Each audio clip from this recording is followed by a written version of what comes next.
बीवी लाएंगे, मगर बेटी पैदा होगी उनके कबीले में बेटी को मार देते थे। बेटी का बाप बनना ये ऐब था। अल्लाह ने कुरान में उनका जिक्र किया, फरमाया वइज़ा बुश्शिरा अहदुहुम बिल उन्सा ज़ल्ल वजहुहु मुस्वद्दन व हुवा कज़ीम। बेटी के बाप को पता चलता था मेरे घर में बेटी पैदा हुई है, बाप का चेहरा काला पड़ जाता था। यतवारा मिनल कौमि मिन सूइ मा बुश्शिरा बिही, वो अपनी कौम से अपना चेहरा छुपाया करता था। वो बेचारा सोच में पड़ जाता था, अयुमसिकुहु अला हुनिन अम यदुस्सुहु फित्तुराब, कि क्या करूं, अगर बेटी को पालता हूं तो समाज में अपमानित होना पड़ेगा, जलील होना पड़ेगा, और दूसरा रास्ता यह है अपनी बेटी को ले जाके जमीन में गाड़ दूं, दफन कर दूं। वो तो मिट्टी में जाकर के अपनी बेटी को दफन कर देते थे, मगर बेटी का जन्म होने के बाद ऐसा करते थे। आज का पढ़ा लिखा इंसान, आज का तरक्की याफ्ता इंसान, आज का सोसाइटी वाला इंसान क्या करता है, माँ के पेट में अल्ट्रासाउंड के जरिए पता लगा लेता है बेटी है, और डॉक्टर से कह करके एबॉर्शन करवा लेता है। कभी मौका मिले ना तो यूट्यूब पर जाकर के देख लेना कि एबॉर्शन कैसे होता है। अरे अरब के वो जाहिल लोग बेटी को जमीन में गाड़ते थे, बेटी एक बार तड़पती थी, एक बार रोती थी, उसके बाद जब उसकी जान खत्म हो जाती थी बेटी रोना बंद कर देती थी। मगर यहां उस बच्ची को जो बेचारी अभी दुनिया में नहीं आई है, माँ के पेट में 1 महीने का गर्भ है, 2 महीने का गर्भ है, 3 महीने की प्रेगनेंसी है, इसने ले जाके डॉक्टर से कहा एबॉर्शन कर दो। डॉक्टर ने एबॉर्शन किया और वीडियो के अंदर ये दिखाया जाता है कि माँ के पेट में जब एबॉर्शन होता है उस बच्चे को टुकड़े टुकड़े करके मारा जाता है। उस बच्चे को, उस मासूम बच्ची को जो अभी माँ के पेट में अभी पूरी तरीके से तैयार भी नहीं हुई है, अभी वो तैयार होने के प्रोसेस में है, उसको एबॉर्शन के जरिए टुकड़े टुकड़े करके उसकी बॉडी के, उसके शरीर के टुकड़े टुकड़े करके मार दिया जाता है। वाह रे इंसान, कितना बड़ा जालिम है। तो कल भी बेटी का कातिल था, तो आज भी बेटी का कातिल है। आज भी बेटियों को लोग कत्ल कर देते हैं, और क्यों कत्ल करते हैं? हमारी और आपकी वजह से। ये समाज, ये सोसाइटी जो अपने आप को बड़ी दीनदार कहती है, जो साल में जलसे कराती है, जो प्रोग्राम कराती है, जिसके चेहरे पर लंबी दाढ़ी है, जिसके माथे पर सज्जे का निशान है, इसी समाज में जहेज चलता है, इसी समाज में बारात चलती है, इसी समाज में गरीब की बेटी की शादी करने के लिए गरीब बेटी का बाप लोन लेता है, जमीन बेचता है, जायदाद बेचता है, फिर अपनी गरीब लड़की की शादी करता है। उस गरीब इंसान जिसके पास 3-4 बेटियां हों, वो अपनी बेटियों को अपने सीने का बोझ समझता है। इसके जिम्मेदार कौन है? इसका जिम्मेदार पूरा समाज है, पूरा माशरा है। बेटी को बोझ बना के रखा है आपने। बेटी बोझ नहीं है मेरे भाई, बेटी रहमत होती है। अगर बेटी बोझ होती, अल्लाह ने अपने नबी को 4 बेटियां न दी होती। अल्लाह ने अपने आखिरी नबी को, अपने सबसे महबूब नबी को अल्लाह ने 4 बेटियों का बाप बनाया। और माफ़ करना, मेरे नबी सिर्फ बेटियों के बाप नहीं थे, बेटियों की जान थे। मेरे नबी अपनी बेटियों की आंख में कभी आंसू नहीं देखते थे। मेरे नबी अपनी बेटियों से बहुत मोहब्बत करते थे। अल्लाह कह रहा है वयालमु मा फिल अरहाम, माँ के पेट में क्या है ये मैं ही जानता हूँ, कोई नहीं जानता। अल्ट्रासाउंड के जरिए डॉक्टर ये बता देगा कि माँ के पेट में होने वाले बच्चे का जेंडर क्या है, लड़का है या लड़की है, लेकिन डॉक्टर ये नहीं बता पाएगा वो बच्चा पैदा होने के बाद दुनिया में कितने दिन जिंदा रहेगा। डॉक्टर ये भी नहीं बता पाएगा वो लड़का हो या बच्चा या बच्ची दुनिया में आने के बाद नेक बनेगा या बुरा बनेगा, नमाजी बनेगा या बेनमाजी बनेगा, मुसलमान बनेगा या काफिर बनेगा, वो क्या बनेगा, उसका कैरेक्टर क्या होगा, उसका मिजाज क्या होगा, अल्लाह सब जानता है। व यअलमु मा फिल अरहाम, रहम मादर में जो बच्चा है उसका XYZ सब अल्लाह जानता है। और चौथी चीज़, वमा तदरी नफ्सुम माज़ा तक्सिबु गदा, और कोई नहीं जानता कि वो कल क्या करेगा। आप सोचते हैं कल कहीं प्रोग्राम है, आप पहले से प्लानिंग बना के बैठे कल मुझे प्रोग्राम में जाना है, अचानक कोई मामला आ गया, कोई हादसा हो गया, कोई ट्रेन लड़ गई, कोई बस गिर गई, कोई रोड में जाम हो गया, कोई मर गया, कोई बीमार पड़ गया, कुछ भी हो सकता है। हम नहीं जानते, हम फाइनल और कंफर्म नहीं जानते कि हम कल क्या करेंगे। एक प्लानिंग करते हैं, एक अंदाज़ा करते हैं, लेकिन कंफर्मेशन हम नहीं बता सकते कि हम कल क्या करेंगे। और पांचवी चीज़, वमा तदरी नफ्सुम बिअय्यि अर्दिन तमूत, और कोई नहीं जानता कि वो कहाँ मरेगा। कारी अब्दुल बासित साहब ने भी नहीं सोचा होगा कि मैं कटिहार के, और नाभा है कौन सा है? ये ज़िला कौन सा है? कटिहार के घसिया घाट का रहने वाला, क्या उन्होंने सोचा होगा कि मैं साउथ इंडिया में जाके, केरला में जाकर के मेरा इंतकाल होगा? नहीं, उनके बच्चों ने नहीं सोचा होगा। कोई नहीं जानता कब मरेगा, कहाँ मरेगा। तो ये पांच चीज़ें सिर्फ अल्लाह को मालूम है। और इंसान बेचारा इतना फुदक रहा है, इतना नाज कर रहा है।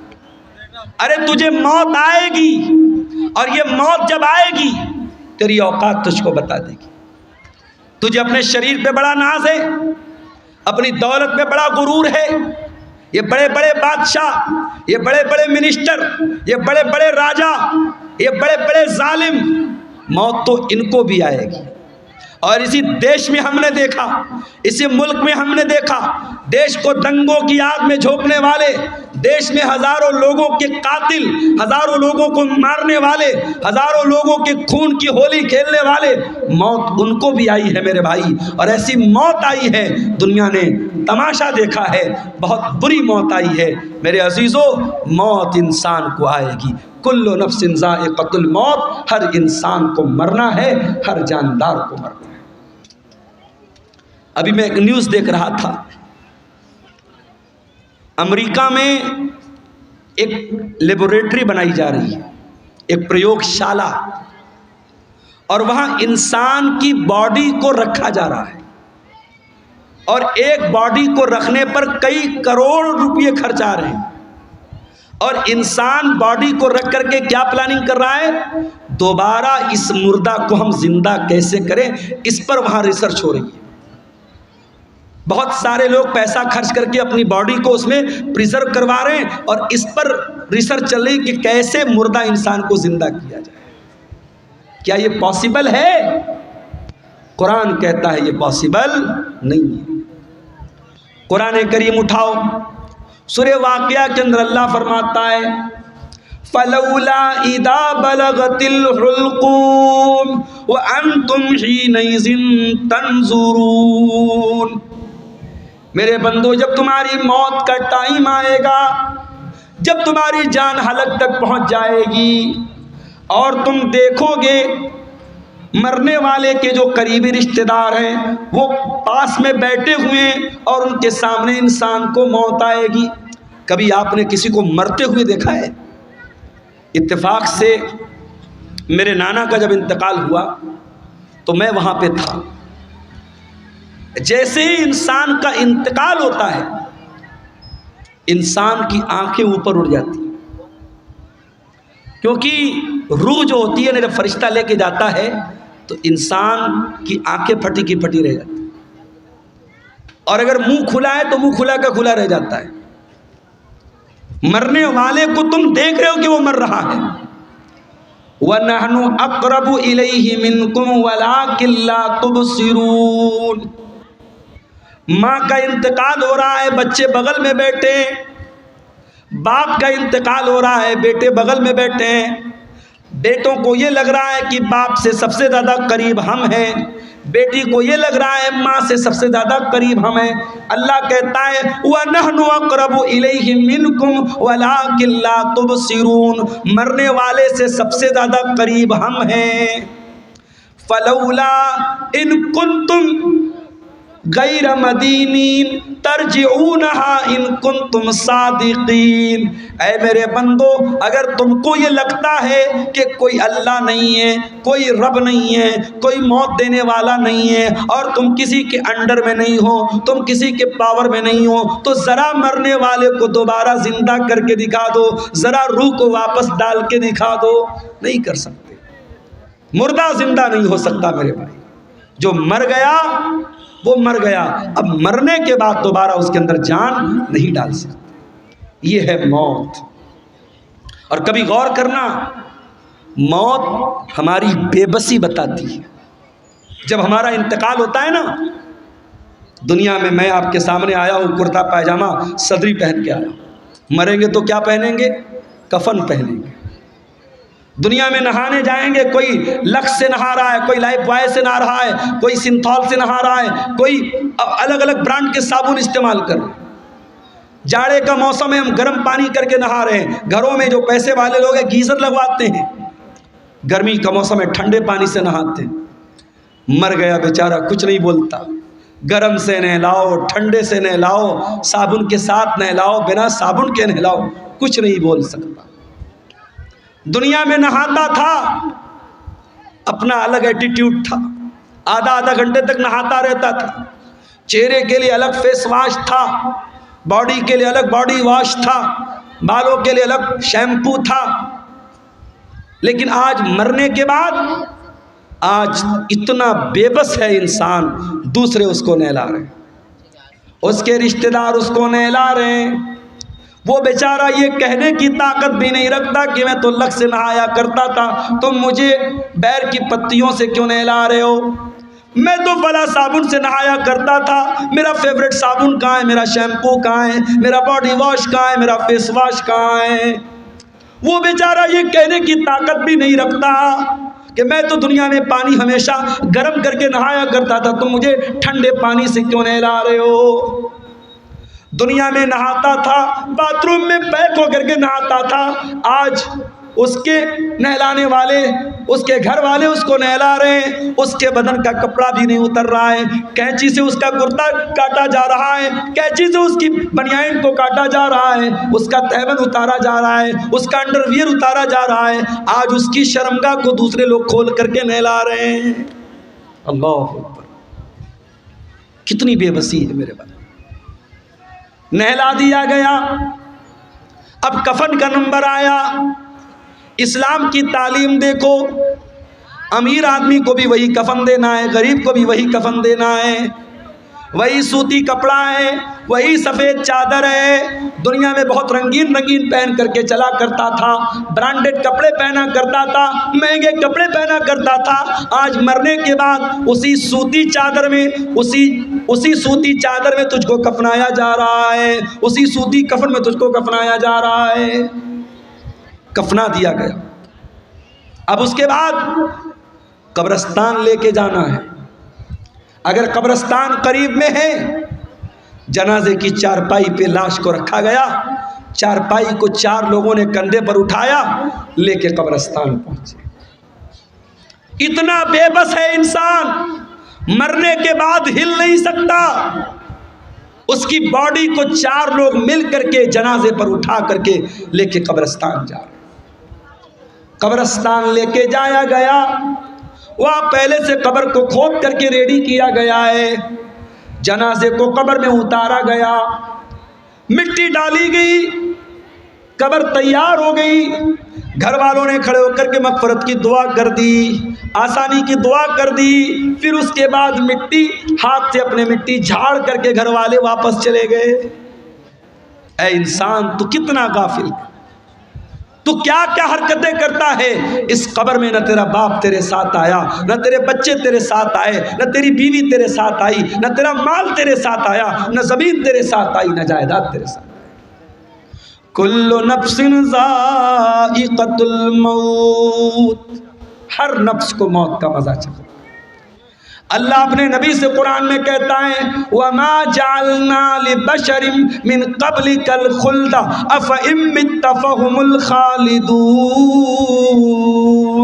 ऐ नबी, आपसे पहले जितने इंसान आए उनको भी मौत आई और आपको भी मौत आने वाली है, आपको भी मरना है। इन्नका मय्यितुन व इन्नहुम मय्यितून, ऐ नबी आप भी मरने वाले हैं और ये सब मरने वाले, सबको मौत आने वाली है। हमारे नबी को मौत आई कि नहीं आई?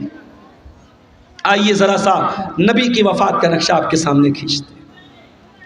नबी का इंतकाल कब हुआ? रबीउल अव्वल के महीने। उम्र कितनी थी? 63 बरस। महीना कौन सा? रबीउल अव्वल। तारीख कौन सी? 12 तारीख। दिन कौन सा? सोमवार का दिन। थोड़ा और पीछे चलो, रबीउल अव्वल के पहले जब रमज़ान का महीना आया, प्यारे नबी की आदत थी रमज़ान में हर साल हज़रत जिब्रील अलैहिस्सलाम आपके पास आते थे और आपको कुरान का दौर कराते थे, कुरान पढ़ाते थे और आप उनको कुरान सुनाते थे। आखिरी बार जब आपकी ज़िंदगी का आखिरी रमज़ान था, अल्लाह के प्यारे नबी ने जिब्रील को 2 मरतबा कुरान सुनाया। अल्लाह के नबी ने हज़रत जिब्रील को 2 मरतबा कुरान सुनाया। ये इस बात की अलामत थी कि अब आखिरी रमज़ान है, अब इसके बाद कोई रमज़ान आने वाला नहीं है। कुछ दिनों के बाद जब हज का मौसम आया, अल्लाह के प्यारे नबी ने अपने सहाबा से कहा मैं हज के सफ़र पे जा रहा हूँ, जिसको मेरे साथ हज करना है वो चल सकता है।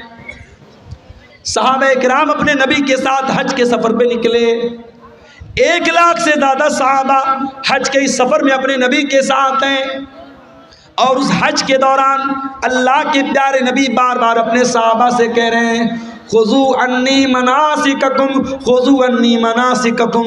ओ लोगों, मुझसे हज का तरीक़ा सीख लो, मुझसे हज के अरकान सीख लो। हो सकता है कि आइंदा साल तुम अपने नबी को न पाओ, हो सकता है आइंदा साल मेरा इंतकाल हो जाए, हो सकता है आइंदा साल मैं ज़िंदा न रहूँ। आपने हज किया है और हज के 2.5 महीने के बाद आपका इंतकाल होगा।